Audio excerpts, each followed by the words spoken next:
The uncoated stalk ends rest directly on the quarry stone masonry below, forming a drip edge where rainwater can run off.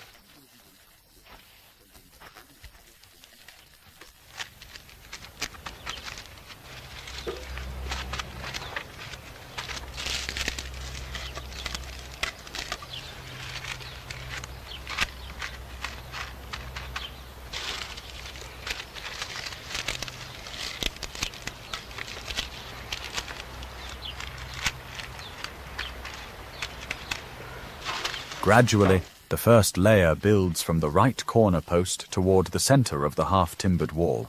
To ensure the straw adheres properly at the top, it's pressed firmly into the soft base plaster using a trowel and narrow smoothing board.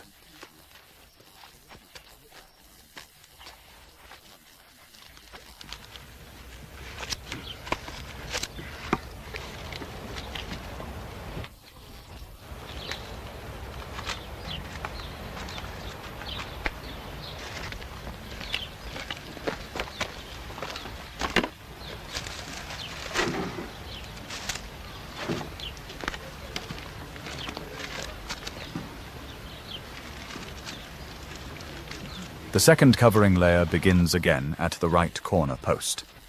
These longer stalk sections, now 20 centimeters, overlap the first layer, creating a rain-tight, heat-insulating barrier.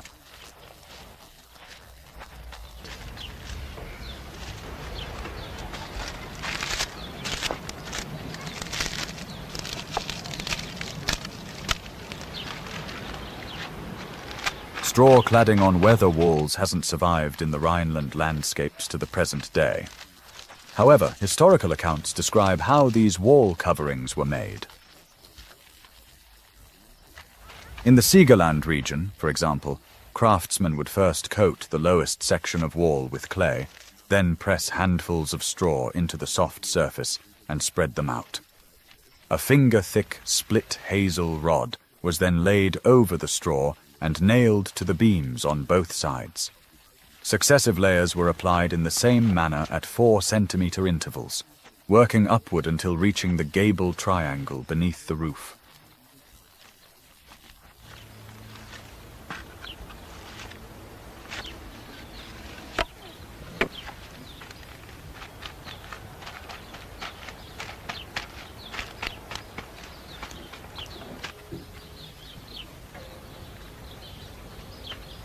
Here in the museum, similar wall remnants were discovered on a Westerwald house during its reconstruction.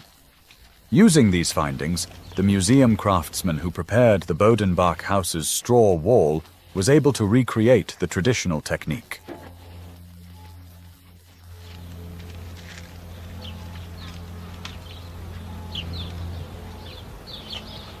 The clay used for all farm construction work was traditionally obtained from communal pits located at village boundaries. Most are now overgrown with bushes.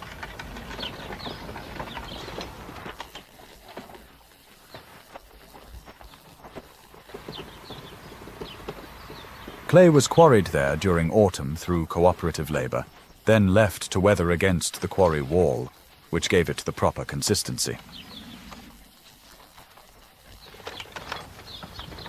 Common had no communal clay pit, so farmers extracted what they needed from their own land. The museum opened a dedicated pit specifically for this reconstruction work.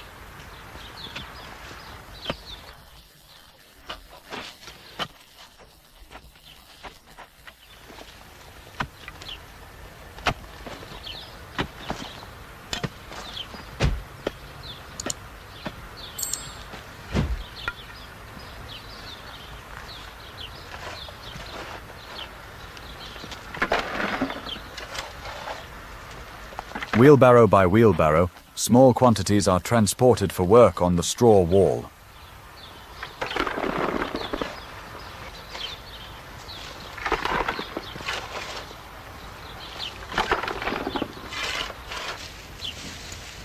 In the courtyard, museum craftsmen mix clay, chopped straw, and water to prepare the mortar needed for the next section's base plaster.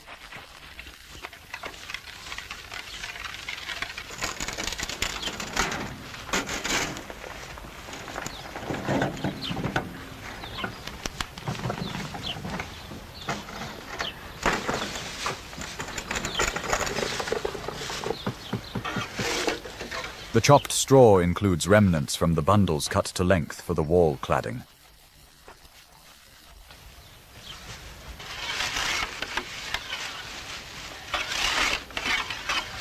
Traditionally, farmers often used hay rather than straw. They would also add ox blood and pig bristles to the clay mixture to achieve the right consistency.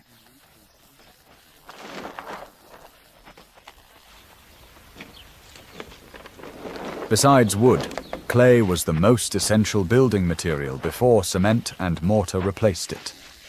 The bays of half-timbered buildings were filled with mixtures of clay, chopped straw, and sand, then finished with clay plaster. Firm clay was also packed down to create barn threshing floors where grain was threshed. Even chimney construction often relied on bricks made from dried clay.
Now the clay must be thoroughly kneaded. Traditionally, this was done by treading it barefoot in warm weather, a method that also helped workers feel any stones that needed removing.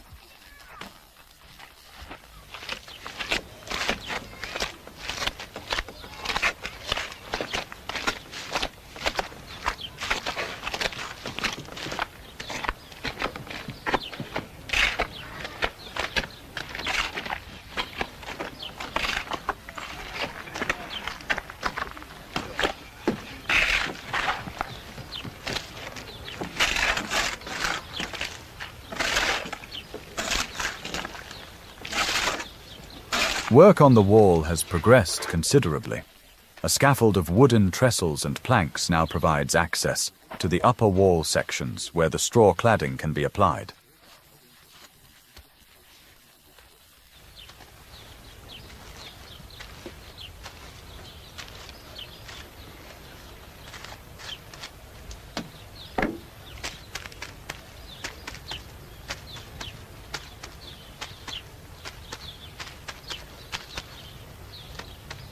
The process repeats itself, applying the straw in small, manageable handfuls. The layered straw resembles dense plumage that sheds water effectively. In the Siegerland, this wall cladding technique was fittingly called feathering. Other durable materials were also used for weather protection. The simplest approach was wooden cladding, or boarding on the weather side. Wooden shingles, the same type used for roofing, were another preserved method. A particularly unusual wall covering once existed in Kolverath in the Eifel. Long-stemmed moss plants, 20 to 25 centimeters long, were pressed root-end up into the clay plaster. Overlapping like shingles, they created surprisingly effective weather-resistant protection.